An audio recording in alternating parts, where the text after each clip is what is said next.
أعوذ بالله من الشيطان الرجيم.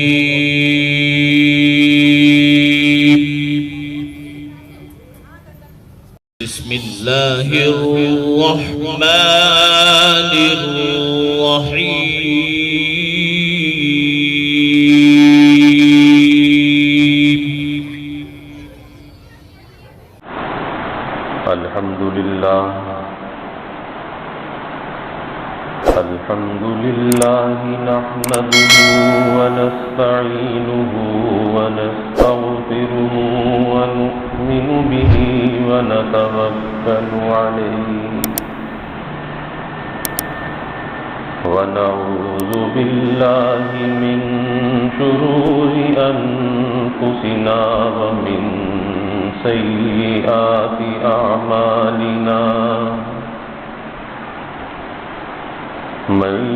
يهده الله فلا مضل له ومن يضلله فلا هادي له. ونشهد أن لا إله إلا الله وحده لا شريك له. ونشهد أن سيدنا وسندنا وحبيبنا وحبيب ربنا وطبيبنا وطبيب قلوبنا ومولانا محمدا عبده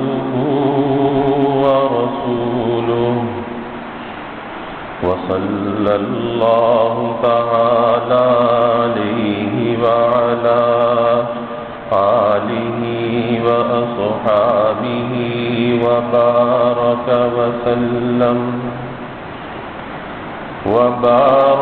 وسلم تسليما كثيرا كثيرا. هو الحبيب الذي ترجى شفاعته لكل حول من الأحوال مقتحم. يا رب صل وسلم دائما أبدا على حبيبك من زانت به العصور. أما بعد فأعوذ بالله من الشيطان الرجيم. بسم الله الرحمن الرحيم. فمن يعمل مثقال ذرة خيرا يره ومن يعمل مثقال ذرة شرا يره. قال النبي صلى الله عليه وسلم: أفضل الصيام بعد رمضان شهر الله المحرم. وقال رسول الله صلى الله عليه وسلم: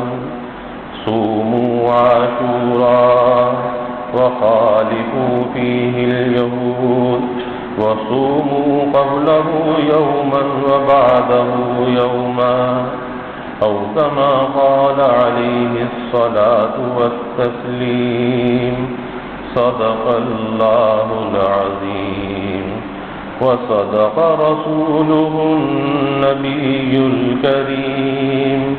ونحن على ذلك لمن الشاهدين والشاكرين، والحمد لله رب العالمين. توفیق الہی اپنے محبوب مرشد پاک کی برکت سے گزشتہ جمعے نئے سن ہجری کے آغاز پر کچھ باتیں اور کچھ واقعات عرض کیے جا رہے تھے کہ نئے سن ہجری کی ابتدا کہاں سے ہوئی، کس طرح سے ہوئی، رسول اللہ صلی اللہ علیہ وسلم کی ہجرت جو مکہ سے مدینہ کی طرف تھی اس کو کتنے سال گزر چکے، اور پھر امیر المؤمنین سیدنا عمر رضی اللہ عنہ کی جو شہادت کی تاریخ ہے وہ یکم محرم الحرام ہے۔ اس پر تفصیل کے ساتھ واقعات عرض کیے گئے۔ اکثر لوگوں کے ذہن میں ایک بات ہے کہ وہ یہ سمجھتے ہیں کہ محرم کے مہینے کو یا عاشورے کو جو فضیلت حاصل ہے یا اس کی اہمیت ہے تو وہ واقعہ کربلا کی وجہ سے ہے، حالانکہ ایسا نہیں ہے۔ یہ محرم کا مہینہ ماضی کی امتوں میں بھی احترام والا مہینہ تھا، اس مہینے کا احترام کیا جاتا تھا، اس مہینے میں آپس کی لڑائیوں کو بند کر دیا جاتا تھا، اور پہلے انبیاء علیہ الصلوۃ والسلام بھی عاشورے کا روزہ رکھا کرتے تھے۔ تو اس مہینے کا جو احترام ہے وہ ماضی بعید سے چلا آتا ہے۔ ہاں، یہ ایک الگ بات ہے کہ اللہ رب العزت نے پیارے حبیب صلی اللہ علیہ وسلم کے نواسے، آپ کے لخت جگر امام حسین رضی اللہ عنہ کی شہادت کے لیے جس دن اور مہینے کا انتخاب فرمایا وہ بھی محرم کا مہینہ تھا، لیکن اس کی فضیلت پہلے سے چلی آتی ہے۔ اگر ہم اسلام کی تاریخ کو اٹھا کر دیکھیں تو اسلام کی تاریخ قربانیوں سے بھری پڑی ہے، قربانیوں سے عبارت ہے، اور آج اگر یہ اسلام صحیح شکل میں محفوظ حالت میں ہم تک اگر پہنچا ہے تو یہ بڑی قربانیوں کے بعد ہم تک پہنچا ہے، اور وہ تمام قربانیاں جو اس دین کے لیے، اس اسلام کی سربلندی کے لیے دی گئیں، وہ ہم سب کے لیے ایک ایسا باب ہے، ایک ایسا روشن باب ہے کہ جس کے ذریعے سے آج بھی انسان جب ان واقعات کو سنتا ہے، پڑھتا ہے، تو ایک ہمت کا خزانہ انسان کے اندر پیدا ہوتا ہے کہ جب ہمارے اسلاف نے، ہمارے بڑوں نے اس دین کی سربلندی کے لیے اپنی جانوں کے نذرانے پیش کیے ہیں، تو پھر ہمیں اس دین کی حفاظت کے لیے، اس کی سربلندی کے لیے کتنا قربانی کے لیے تیار رہنا چاہیے۔ ان واقعات اور حالات سے ہمیں اس بات کا سبق ملتا ہے۔ باقی رہی یہ بات کہ اسلام نے خوشی اور غمی ہر موقع کے احکام کو بیان کیا ہے کہ اگر کسی انسان کو خوشی ملتی ہے تو اسے اس خوشی کے موقع پر کیا کرنا چاہیے، اور اگر کوئی رنج اور غم کا، صدمے کا واقعہ پیش آتا ہے اسے رنج اور صدمے کے موقع پر کیا کرنا چاہیے۔ اسلام ہماری رہنمائی کرتا ہے، اور ایک ایمان والے انسان کی زندگی کا تقاضا یہ ہے، اس کے ایمان کا تقاضا یہ ہے کہ اسے اپنے اسلام کے اور ایمان کے تقاضوں کو پورا کرنا چاہیے اور ان تقاضوں کے تابع ہو کر اپنی زندگی کو گزارنا چاہیے۔ ہمارا دین ہمیں بتاتا ہے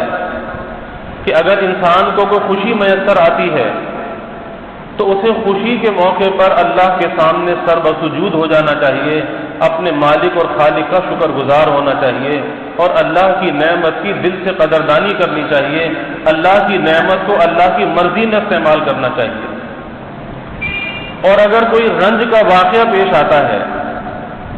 اس رنج کے واقعہ پر، اس دکھ اور تکلیف پر انسان کو صبر کرنا چاہیے، انسان کو جزا فضا نہیں کرنی چاہیے، آہو بکا نہیں کرنی چاہیے، اور اللہ کی رضا میں راضی رہنا چاہیے۔ یہی وجہ ہے کہ شریعت اسلامیہ نے کسی کے انتقال پر اگر سوگ رکھا ہے وہ 3 دن کا رکھا ہے کہ کسی کے انتقال پر 3 دن تک آدمی سوگ منائے، اور پھر اس کے بعد اپنے کاروبار زندگی کے اندر مشغول ہو جائے. یہی وجہ ہے کہ اسلام سالگرہ اور برسی کے تصور کی نفی کرتا ہے، کیونکہ اگر سالگرہ اور برسی منائی جانے لگی تو ساری زندگی کا جو کاروبار زندگی ہے، دنیا کا کاروبار زندگی ہے، وہ تو معطل ہو کے رہ جائے گا. کہ روز کسی کا یوم ولادت بھی ہے، روز کسی کا یوم وفات بھی ہے، تو پھر انسان سارے کاموں کو چھوڑ کر کسی کا یوم ولادت منا رہا ہوگا، سالگرہ منا رہا ہوگا، اور کسی کا یوم وفات منا رہا ہوگا، تو ساری دنیا کا نظام چل نہیں سکتا. اس لیے اسلام نے اس تصور کی بھی نفی کی ہے. رہا یہ بات کہ اپنے پیاروں سے محبت ہوتی ہے، اپنے پیاروں کے ساتھ ایک تعلق ہوتا ہے، اس تعلق کا حق ادا کرنے کے لیے شریعت نے ہمیں یہ تعلیم دی کہ اپنے ان پیاروں کو ہمیشہ یاد رکھو، ان کی قربانیوں کو یاد رکھو، ان کی قربانیوں کو اپنے لیے مشعل راہ بناؤ اور ان کے بتائے ہوئے راستے پر چلو کہ جس دین کے لیے انہوں نے عزیمت کو اختیار کیا، اپنی جانوں کے نذرانے پیش کیے، کم از کم تم اتنا تو کر سکتے ہو کہ اس دین پر چلنے کے لیے اگر جانوں کے نذرانے پیش نہیں کر سکتے تو اپنی خواہشات کو تو قربان کر سکتے ہو. اسے اپنا مشعل راہ بناؤ اور پھر ان کے حق کو ادا کرنے کے لیے ان کے لیے ہمیشہ درجات کی بلندی کی دعا کرو اور ہمیشہ ان کے لیے ایصال ثواب کا اہتمام کرو. اور قربان جائیے شریعت مطہرہ کے کہ شریعت مطہرہ نے ایصال ثواب کو اتنا آسان کر دیا کہ اس میں کسی وقت کی، کسی دن کی، کسی سال اور مہینے کی قید نہیں لگائی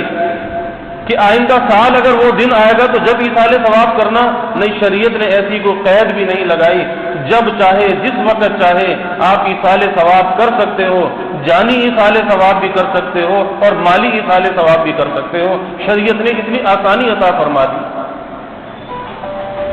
تو پتہ یہ چلا کہ اصل چیز جو ہے وہ قربانی ہے اور اصل چیز اس مشن کو سامنے رکھنا ہے. آج ہوتا یہ ہے کہ ان ایام کے اندر جب یہ ایام آتے ہیں تو واقعہ کربلا کا ذکر ہوتا ہے اور اس واقعہ کو اس طرح سے حقائق سے ہٹ کر بیان کیا جاتا ہے کہ جس میں بہت سے صحابہ کی تنقیص ہوتی ہے. اور یاد رکھیے اللہ کے حبیب صلی اللہ علیہ وسلم نے فرمایا کہ اپنے صحابہ کے لیے فرمایا الصحابۃ کلھم عدول، کہ میرے سارے کے سارے صحابہ عادل ہیں، عدل والے ہیں.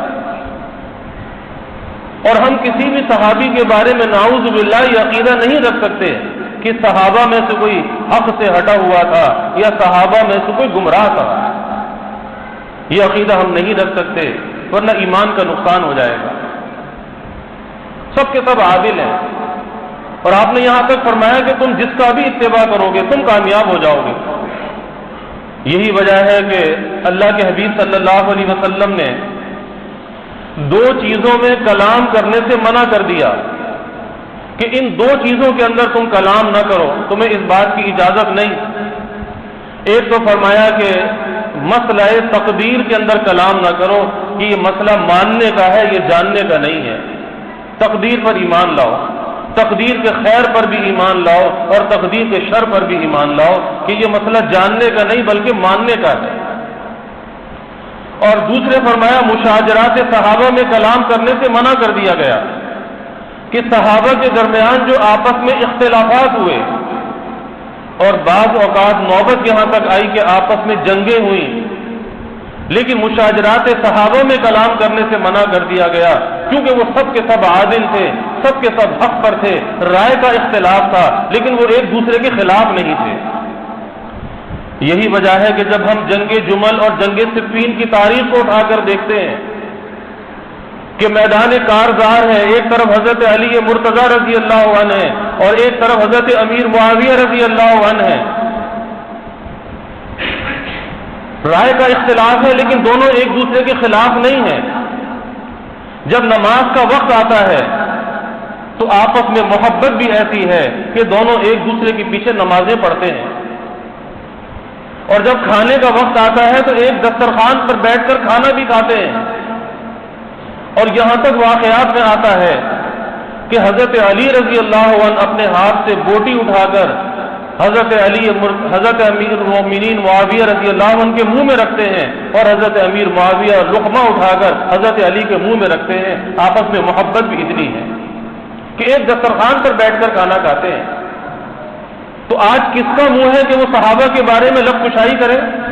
ایسا اخلاص کون لا سکتا ہے؟ کہاں سے لا سکتا ہے؟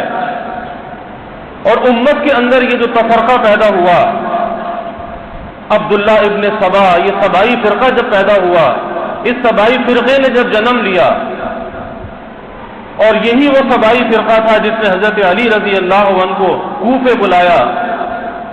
اور کوفے بلا کر بیعت کی، اور بیعت کرنے کے بعد پھر اپنی بیعت سے پھر گئے، اور نوبت یہاں تک آئی کہ حضرت علی کرم اللہ وجہ کی شہادت کا واقعہ پیش آ گیا. اس کے پیچھے یہی سبائی سازش تھی، یہی سبائی فرقہ تھا. اور حضرت علی کرم اللہ وجہ نے خلافت کے لیے نامزد کیا امام حسن رضی اللہ عنہ کو، لیکن ایک بات یہ فرمایا کہ دیکھو میرے بعد اگر معاویہ سے صلح کرنے کا موقع آئے تو امیر معاویہ سے صلح کر لینا، تم امیر معاویہ کو ضائع نہ کرنا اور ان کی خلافت کو قبول کرنے میں عار محسوس نہ کرنا. اگر تم نے ان کو ضائع کر دیا تو امت کے اندر بہت بڑا تفرقہ پیدا ہوگا، اور وہ تفرقہ ایسا ہوگا کہ کبھی ختم ہونے والا نہیں ہوگا. اور رسول اللہ صلی اللہ علیہ وسلم نے بھی پیشن گوئی فرمائی تھی. اللہ کے حبیب صلی اللہ علیہ وسلم نے پیشن گوئی فرمائی تھی امام حسن رضی اللہ عنہ کے بارے میں کہ میرا یہ جو بیٹا ہے، اپنا بیٹا فرمایا کہ یہ امت کے دو گروہوں کے درمیان صلح کا ذریعہ بنے گا. تو یہ پیشن گوئی بھی موجود تھی، اور ادھر حضرت علی رضی اللہ عنہ کی وصیت بھی موجود تھی کہ تم صلح کرنے میں عار محسوس نہ کرنا. یہی وجہ ہے حضرت علی کرم اللہ وجہ کی شہادت کے بعد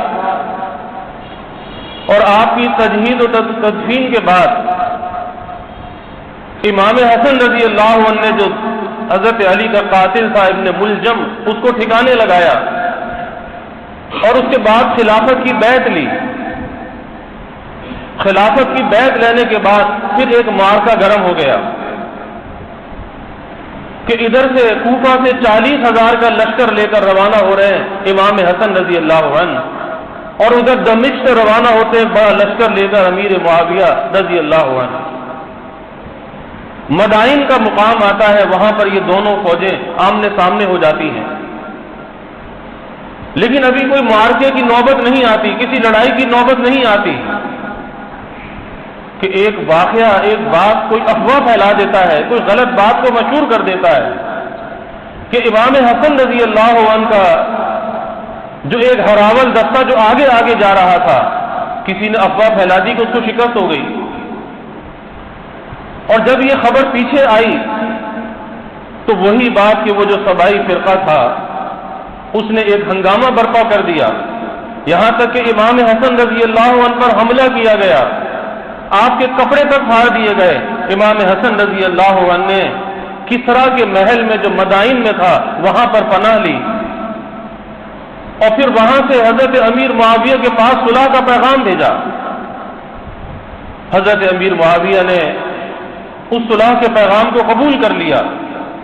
اور ایک سادہ کاغذ پر دستخط کر کے اپنی مہر لگا کر امام حسن رضی اللہ عنہ کے پاس بھیجا. کہا کہ شرائط آپ اس پر لکھ لیجئے، اور جو شرائط آپ لکھیں گے وہ ہمیں قبول ہے، منظور ہے. اور جب وہ شرائط لکھ کر بھیجی گئی تو من و عن اسے قبول کر لیا گیا. اور اس کے بعد امام حسن رضی اللہ عنہ نے بات فرمایا کہ اگر خلافت امیر معاویہ کا حق تھا تو وہ خلافت انہیں مل گئی، کوئی اختلاف کی بات نہیں ہے. اور اگر خلافت میرا حق تھا تو میں نے یہ خلافت ان کے سپرد کر دی، اب بھی کوئی لڑائی اور جھگڑے کی بات نہیں ہے. لیکن امت کو بہت بڑے تفرقے سے بچایا اور رسول اللہ صلی اللہ علیہ وسلم کی پیشن گوئی پوری ہوئی. لیکن اس وقت کیفیت یہ تھی کہ وہی سبائی فرقہ جو امت میں تفرقہ ڈالنا چاہتا تھا، انہوں نے بہت برے برے القاب سے پکارا امام حسن رضی اللہ عنہ کو، نعوذ باللہ، یہاں تک کہ عار المومنین کہا اور مذل المومنین کہا کہ مومنین کے لیے باعث عار ہیں اور مومنین کے لیے ذلت کا سبب ہیں. اتنے برے القاب سے ان کو پکارا اور کہا کہ انہوں نے تو ہماری ناک کٹوا دی. اور یہ واقعہ سن 41 ہجری کا واقعہ ہے کہ امام حسن رضی اللہ عنہ نے سن 41 ہجری میں صلح کی امیر معاویہ رضی اللہ عنہ سے، اور پھر امت کے اندر 20 سال کا زمانہ ایسا گزرا کہ جو امن کا زمانہ تھا، سلامتی کا زمانہ تھا اور فتوحات کا زمانہ تھا، کہ امیر معاویہ رضی اللہ عنہ کے زمانے میں اسلام کی جو فتوحات تھیں وہ دنیا کے دور دراز علاقوں کے اندر پھیلی. فتوحات کا زمانہ تھا. سن 51 ہجری میں امام حسن رضی اللہ عنہ کی شہادت کا واقعہ پیش آتا ہے مدینہ منورہ میں کہ ان کو زہر دے دیا جاتا ہے اور اس زہر کی وجہ سے ان کی شہادت ہو جاتی ہے اور آج بھی بقیع میں آرام فرما ہے. پھر اس کے بعد یزید کی خلافت کا مرحلہ آتا ہے، ولی عہدی کا مرحلہ آتا ہے، اور اس زمانے کے اندر بڑے بڑے صحابہ موجود ہیں. حضرت مغیرہ ابن شعبہ رضی اللہ عنہ بڑے درجے کے صحابہ میں سے ہیں جو بیعت رضوان میں بھی شریک تھے، اور اس سے پہلے حضرت علی رضی اللہ عنہ کے ساتھ تھے، ان کے قابل اعتماد لوگوں میں سے تھے. انہوں نے مشورہ دے دیا امیر معاویہ کو کہ پہلے 5 سال سخت جنگ و جدال کے گزرے ہیں، خانہ جنگی کے گزرے ہیں، تو بہتر یہ ہے کہ آپ اپنے بعد کے لیے کسی کو ولی عہد نامزد کر لیجیے. اور پھر نام بھی یزید کا پیش کر دیا کہ یزید کو ولی عہد بنا دیجیے. اور پھر اس کے بعد یہ ہوا کہ جب ولی عہد کی نامزدگی ہوئی اس منصب پر یزید کی، تو بڑے بڑے صحابہ موجود تھے، حضرت عبداللہ ابن عمر، عبداللہ ابن زبیر، عبداللہ ابن عباس، عبد الرحمن ابن ابو بکر اور حضرت امام حسین رضی اللہ عنہ. تو یزید کی بیعت کو قبول کرنے سے انکار کر دیا، اور اس کی وجہ یہ تھی کہ یہ جو نظام خلافت کا نظام ہے، شورائیت کا نظام ہے، تو یہ ملوکیت کی طرف چلا جائے گا، بادشاہت کی طرف چلا جائے گا، اور رسول اللہ صلی اللہ علیہ وسلم نے جو دین چھوڑا ہے اس دین کا رنگ بدل جائے گا. یہ سوچ کر اس رائے سے اختلاف کیا. لیکن صحابہ کا زمانہ ہے، بڑے بڑے صحابہ موجود ہیں، اس میں اختلاف کرنے والے بھی موجود ہیں اور اس میں بیعت کرنے والے بھی موجود ہیں کہ جنہوں نے اس کے ہاتھ پر بیعت بھی کی. اور اس کے بعد جب یزید کی بیعت کا مرحلہ مدینہ طیبہ پہنچا تو یہ صحابہ حضرت عبداللہ ابن زبیر رضی اللہ عنہ، ابن عباس رضی اللہ عنہ، یہ مدینہ منورہ سے مکہ مکرمہ چلے گئے، اور امام حسن رضی اللہ عنہ بھی وہاں سے مکہ مکرمہ چلے گئے، اور وہ بیعت قبول کرنے سے انکار کر دیا. لیکن اس کے بعد پھر وہی ہوا کہ جو حضرت علی کرم اللہ وجہ کے ساتھ ہوا تھا کہ کوفہ کے لوگوں نے خط لکھنا شروع کیے امام حسین رضی اللہ عنہ کو کہ آپ ہمارے پاس آئیے، ہم آپ کے ہاتھ پر بیعت کریں گے اور ہم آپ کے ساتھ مل کر لڑیں گے اسلام کی سربلندی کے لیے. یہ خط آنا شروع ہوئے اور وہ خط اتنی زیادہ مقدار میں تعداد میں آئے کہ جو بوریاں بھر گئے، اتنے زیادہ وہ خط تھے جو امام حسین رضی اللہ عنہ کے پاس آئے اور جو کوفہ کے لوگوں نے لکھے تھے. اب انہوں نے جانے کا ارادہ کیا کہ مجھے جانا چاہیے اور اسلام کا جو اصل مزاج ہے اس اصل مزاج کو بحال کرنا چاہیے. اب یہاں پر ایک اجتہادی رائے تھی اور رائے کا اختلاف تھا کہ بعض صحابہ منع کرتے تھے لیکن ان کا اصرار تھا کہ ہمیں وہاں پہ جانا چاہیے اور جا کر ہمیں اسلام کے صحیح مزاج کو بحال کرنا چاہیے کہ جو خلافت کا نظام ہے، جو شورائیت کا نظام ہے. لیکن صحابہ نے منع کیا، کہا کہ آپ ان کوفہ کے لوگوں پر بھروسہ نہ کیجیے، انہوں نے آپ کے والد کے ساتھ بھی دھوکہ کیا، آپ کے بھائی کے ساتھ بھی دھوکہ کیا، آپ ان پر بھروسہ نہ کیجیے. لیکن وہی بات کہ بہت سے واقعات ایسے ہوتے ہیں جو مقدر ہو چکے ہوتے ہیں اور وہ واقعات ہو کر رہتے ہیں، اور اسلام کی تاریخ ایسے واقعات سے بھی بھری پڑی ہے کہ اللہ تعالیٰ کی مشیت ہے کہ اپنے پیاروں پر جاری ہو کر رہتی ہے۔ آپ دیکھ لیجئے، رسول اللہ صلی اللہ علیہ وسلم طائف گئے، آپ کو پتھر لگے، آپ کی پنڈی لہو لہان ہو گئی، جوتی مبارک خون سے بھر گئی۔ اب اس کے بعد حضرت جبرائیل علیہ السلام ملک الجبال کو لے کر آتے ہیں، پہاڑوں کے فرشتے کو لاتے ہیں کہ آپ اگر حکم فرمائیں، یہ فرشتہ آپ کے تابع ہے، ان دونوں پہاڑوں کو ملا دیا جائے اور اس بستی کو پیس دیا جائے۔ لیکن وہی بات کہ اللہ کی مشیت تھی کہ اپنے پیارے نبی پر بھی جاری ہو کر رہی، کیا اس سے پہلے حفاظت نہیں ہو سکتی تھی؟ ہو سکتی تھی، لیکن وہی بات کہ اللہ کی مشیت ہے جو اپنے پیاروں پر جاری ہو کر رہتی ہے۔ غزوہ احد ہے، اللہ کے حبیب صلی اللہ علیہ وسلم کا دندان مبارک شہید ہوا، آپ کے چہرے پر زخم لگا، تو کیا آپ کی حفاظت فرشتوں سے نہیں ہو سکتی تھی؟ ہو سکتی تھی، لیکن اللہ کی مشیت ہے، اپنے پیاروں پر جاری ہو کر رہتی ہے، اللہ کی قضاء و قدر کے فیصلے ہیں۔ تو ان حضرات نے روکا، حضرت ابن عباس، ابن عمر رضی اللہ عنہ نے روکا کہ خدارا آپ نہ جائیے، ان لوگوں نے پہلے بھی دھوکہ کیا ہے، پھر دھوکہ ہوگا۔ حضرت امام حسین رضی اللہ عنہ نے یہ کیا کہ اپنے چچا زاد بھائی مسلم بن عقیل کو پہلے سے بھیج دیا کہ تم وہاں جا کر وہاں کے حالات کی مجھے اطلاع کرو کہ وہاں پہ حالات کس قسم کے ہیں۔ اور مسلم بن عقیل بیٹے ہیں عقیل ابن ابی طالب رضی اللہ عنہ کے، حضرت علی کے بھائی ہیں عقیل ابن ابی طالب۔ انہوں نے وہاں جا کر اطلاع کی کہ ہاں حالات اچھے ہیں، آپ آ جائیے۔ جب انہوں نے روانہ ہونے کا ارادہ کیا، پھر منع کیا گیا، اور پھر یہاں تک کہا گیا کہ دیکھیں کہ اگر آپ جانا چاہتے ہیں تو خدا را اپنے اہل خانہ کو، اہل بیت کو، بچوں کو، خواتین کو آپ لے کے نہ جائیں، کہیں ایسا نہ ہو جیسے حضرت عثمان رضی اللہ عنہ کے ساتھ مدینہ طیبہ میں ہوا کہ ان کے گھر والوں کے سامنے حضرت عثمان رضی اللہ عنہ کو ذبح کر دیا گیا۔ کہیں آپ کے ساتھ بھی ایسا نہ ہو کہ آپ کے گھر والوں کے سامنے آپ کو بھی ذبح کر دیا جائے۔ لیکن وہی بات کہ وہ کوہ استقلال تھے، ایک عظیمت کا کوہ گراں تھے، استقامت کا ایک پہاڑ تھے، وہ روانہ ہو گئے امام حسین رضی اللہ عنہ۔ اور جب یہ قافلہ راستے میں پہنچا، ابھی منزل پر نہیں پہنچا تھا کہ اطلاع ملی، جس چیز کا خطرہ تھا، جس بات سے منع کیا جا رہا تھا کہ کوفہ والوں نے مسلم بن عقیل کو شہید کر دیا، ان کو قتل کر دیا۔ جب یہ اطلاع ملی، اب امام حسین رضی اللہ عنہ نے اس بات میں سوچنا شروع کیا کہ اب ہمیں یہاں سے واپس جانا چاہیے کہ ان لوگوں نے پھر دھوکہ کیا کہ مسلم بن عقیل کو شہید کر دیا۔ لیکن اس کے بعد پھر یہ ہوا کہ مسلم بن عقیل کے جو گھر والے تھے، ان کے خاندان کے لوگ تھے، وہ کھڑے ہو گئے اور انہوں نے کہا کہ ہم ان کی قتل کا بدلہ، شہادت کا بدلہ ہم ضرور لیں گے اور ہم یہاں سے واپس نہیں جائیں گے۔ تو ظاہر ہے کہ امام حسین رضی اللہ عنہ نے ان کے ساتھ وفا کی اور پھر ان کے ساتھ آگے روانہ ہوئے، اور یہاں تک کہ یہ قافلہ کوفہ پہنچ گیا۔ اور وہاں پہنچنے کے بعد اس علاقے کا جو گورنر تھا عبید اللہ ابن زیاد تھا،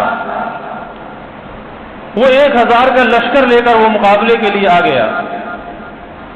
اور دوسرا لشکر عمر ابن سعد،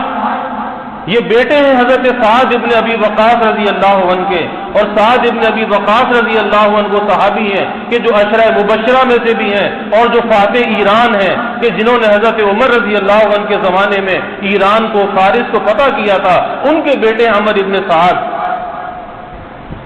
یہ بھی 4000 کی فوج لے کر آ گئے۔ لیکن مذاکرات شروع ہوئے اور یہ نہیں چاہتے تھے کہ نوبت جو ہے وہ لڑائی تک آئے، اس لیے 2 تجویزیں رکھی گئی۔ ایک تجویز تو یہ رکھی گئی، کہا کہ آپ مکہ اور مدینہ تو واپس نہیں جا سکتے اور کسی اسلامی سلطنت کی طرف بھی نہیں جا سکتے، بس ایک ہی راستہ ہے کہ آپ دمشق کی طرف چلے جائیں اور دمشق میں اس وقت خلافت قائم تھی اور یزید کی حکومت تھی۔ امام حسین رضی اللہ عنہ سے انکار کیا اور وہاں جانے پر آمادہ نہ ہوئے۔ پھر لمبی تفصیل ہے، میں بات کو مختصر کرتا ہوں کہ ایک طویل مذاکرات کا دور ہوا، اور اس دوران امام حسین رضی اللہ تعالی نے خطبات دیے، اور بہت عجیب و غریب خطبات ہیں جس میں کوفہ کے لوگوں کو خطاب کیا، ان کے خطوط نکال نکال کر دکھائے، فلاں فلاں فلاں تم نے یہ خط بھیجا تھا، تم نے یہ خط بھیجا تھا، وہ خطوط نکال کے دکھائے۔ اب ظاہر ہے کہ وہ تو ادھر خط لکھے تھے، ان سے وفاداری کا اظہار کر رہے تھے، لیکن وہاں حکومت سے وفاداری کا حلف اٹھا لیا۔ اب انہیں اپنی موت نظر آ رہی تھی کہ اگر امام حسین رضی اللہ عنہ کی صلح ہو گئی تو پھر ہم پر تو غداری کا مقدمہ بن جائے گا، پھر ہمارا کیا بنے گا۔ یہی وجہ ہے کہ فتنہ بڑھتا گیا، اختلاف بڑھتا گیا۔ پھر امام حسین رضی اللہ عنہ نے 3 تجاویز پیش کی، جب دیکھا کہ گھیرا تنگ ہو رہا ہے تو 3 تجاویز پیش کی۔ ایک تو یہ کہا کہ ہمیں یہاں سے مکہ مکرمہ جانے دیا جائے، ہمارا راستہ خالی چھوڑ دیا جائے تاکہ ہم یہاں سے واپس مکہ مکرمہ چلے جائیں۔ اور دوسرے یہ کہ اگر مکہ نہیں جا سکتے تو کسی بھی اسلامی ملک کی سرحد کی طرف ہمیں جانے دیا جائے۔ اور تیسرا یہ ہے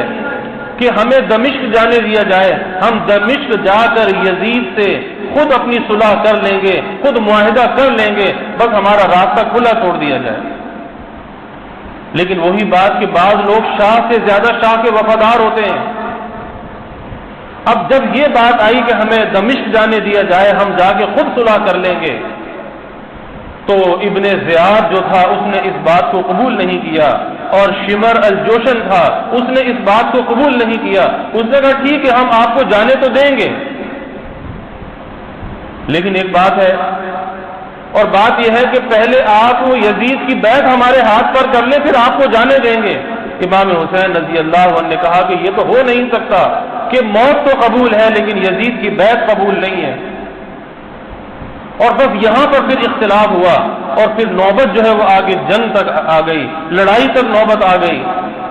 پھر پانی پر قبضہ کیا گیا، پانی سے ان کو محروم کیا گیا، ان کا پانی بند کر دیا گیا۔ حضرت امام حسین کے صاحبزادے علی ابن حسین امام زین العابدین بچے تھے، بیمار تھے، سخت تکلیف میں تھے، خواتین ساتھ تھیں۔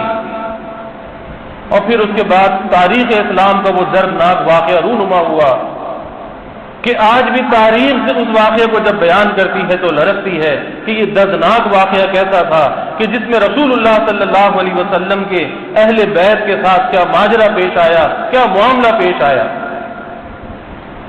اور پھر کس طریقے سے اہل بیت کا قتل ہوا، کس طرح سے امام حسین رضی اللہ تعالی عنہ نے شجاعت کے ساتھ ان کا مقابلہ کیا، بہادری کے ساتھ مقابلہ کیا، اور اپنی جان کو جان آفری کے سپرد کر دیا۔ ایک دردناک المناک واقعہ ہے۔ اس کے بعد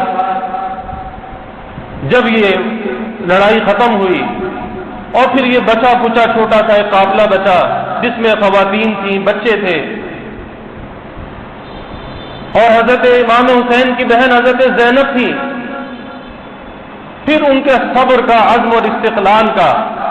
کہ اس رات کے اندر بھی جب یہ واقعہ پیش آیا، وہ رات کتنی دردناک رات تھی، لیکن اس رات میں بھی اللہ کے سامنے کھڑے ہو کے تہجد کی نماز پڑھ رہی تھی،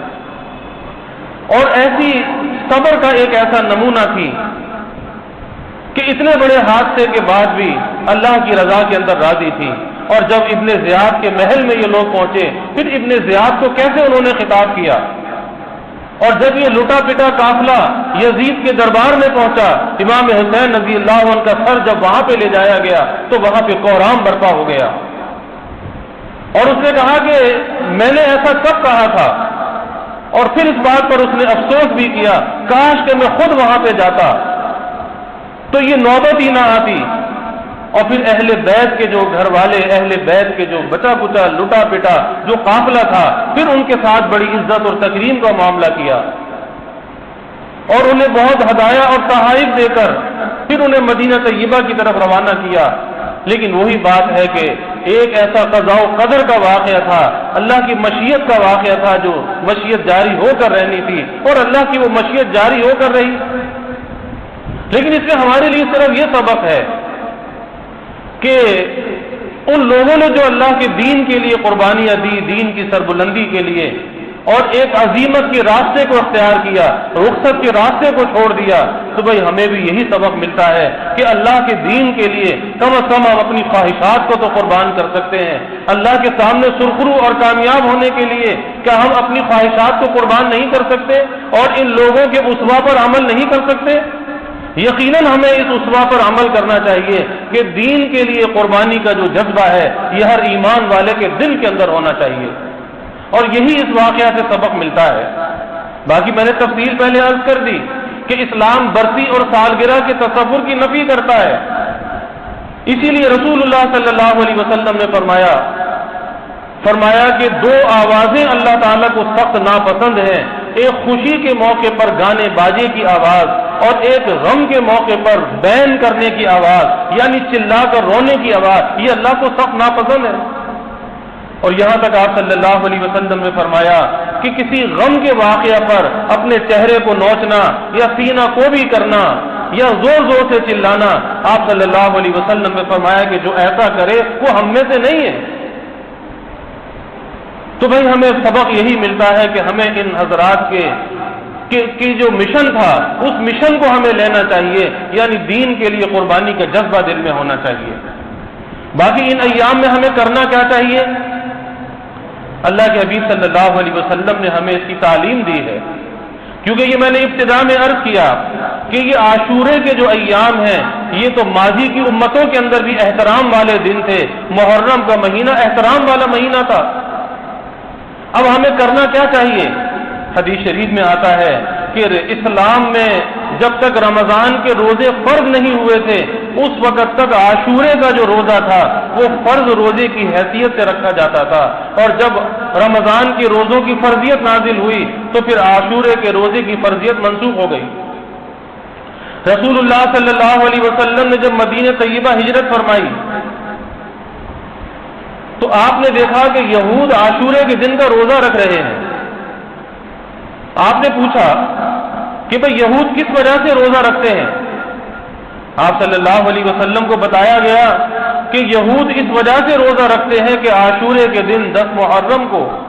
اللہ تعالیٰ نے بنی اسرائیل کو فرعون سے نجات دی تھی، اس کے ظلم سے نجات دی تھی کہ بنی اسرائیل اس دریا سے پار ہوئے اور فرعون اس میں غرق ہوا، تو اس کے تشکر میں بنی اسرائیل یعنی یہود روزہ رکھتے ہیں۔ تو رسول اللہ صلی اللہ علیہ وسلم نے فرمایا کہ موسیٰ علیہ السلام تو ہمارے بھائی تھے اور ہم ان سے زیادہ قریب ہیں، اس لیے فرمایا کہ عاشورے کا روزہ رکھو۔ پھر جب آپ کو یہ بات پتہ چلی کہ یہود بھی روزہ رکھتے ہیں، ہم بھی روزہ رکھتے ہیں، تو آپ نے فرمایا کہ عاشورے کا روزہ رکھو لیکن یہود کی مخالفت کرو، اور وہ مخالفت اس طرح سے کرو کہ یا ایک دن پہلے کا روزہ رکھو یا ایک دن بعد کا روزہ رکھو، یعنی 10 محرم کے ساتھ یا 9 محرم کا روزہ شامل کرو یا 11 کا شامل کرو، 9-10 کا رکھو یا 10-11 کا رکھو، اس معاملے کے اندر بھی یہود کی مخالفت کرو۔ اب یہاں سے پتہ چلا کہ روزہ ایک عبادت ہے، لیکن اللہ کے حبیب صلی اللہ علیہ وسلم نے ایک عبادت میں یہود کی تشبہ کو پسند نہیں فرمایا۔ اس سے اندازہ لگا سکتے ہیں کہ پھر کسی اور معاملے کے اندر یہود کی، نصارہ کی، ہنود کی تشبہ کو کیسے پسند کیا جا سکتا ہے؟ عبادت میں بھی تشبہ کو پسند نہیں کیا گیا۔ اور اللہ کے حبیب صلی اللہ علیہ وسلم نے فرمایا کہ یہ عاشورے کا جو روزہ ہے یہ 1 سال گزشتہ کے گناہوں کا کفارہ ہو جاتا ہے، یعنی جو عاشورے کا روزہ رکھے 1 سال گزشتہ گناہوں کی، اور اس سے مراد گناہ صغیرہ ہیں، اس کی معافی کا یہ ذریعہ بن جاتا ہے۔ اور 2 کام آتے ہیں، ایک تو یہ کہ عاشورے کا روزہ رکھو، اس کے ساتھ 9 یا 11 کا شامل کر لو، اور دوسری بات آپ صلی اللہ علیہ وسلم نے یہ بیان فرمایا کہ جو عاشورے کے دن اپنے اہل خانہ پر کھانے پینے میں کشادگی کرے،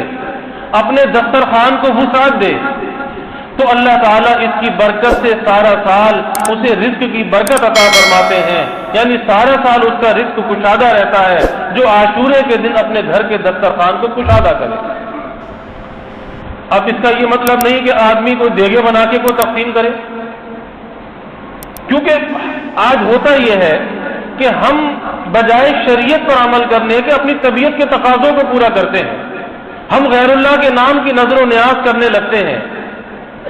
اور ہم ایسی نام و نمود اور شہرت کو اختیار کرتے ہیں کہ جی فلاں نے اتنی دیگیں چڑھا دی، فلاں نے اتنی دیگیں چڑھا دی، جبکہ شریعت تو یہ کہتی ہے کہ اگر تم کسی کو ایصال ثواب کرنا چاہتے ہو تو اتنی خاموشی کے ساتھ کرو کہ تمہیں پتا ہو یا اللہ کو پتا ہو، کسی کو معلوم نہ ہو، اتنی خاموشی کے ساتھ، کیونکہ اللہ کی بارگاہ میں وہ صدقہ، وہ خیرات، وہ زکوٰۃ قبول ہے جو اللہ کے لیے دی جائے، خاموشی سے دی جائے، اور اس کا ایصال ثواب کسی کو بھی کر دیا جائے، اور اس کے لیے کسی دن کی، مہینے کی، کسی سال کی کوئی قید نہیں ہے، جب چاہے سارا سال کر سکتے ہیں۔ تو یہاں پر دسترخوان کو کشادہ کرنا ہے کہ اپنی حیثیت کے مطابق آدمی اپنے دسترخوان کو کشادہ کرے، اور اس کے بعد اللہ تعالیٰ اس کی برکت سے سارا سال رزق میں وسعت عطا فرماتا ہے۔ بس یہی دو کرنے کے کام ہیں جو ہمیں احادیث مبارکہ سے ملتے ہیں، باقی اس کے علاوہ جو کچھ بھی زمانے نہ ہو رہا ہے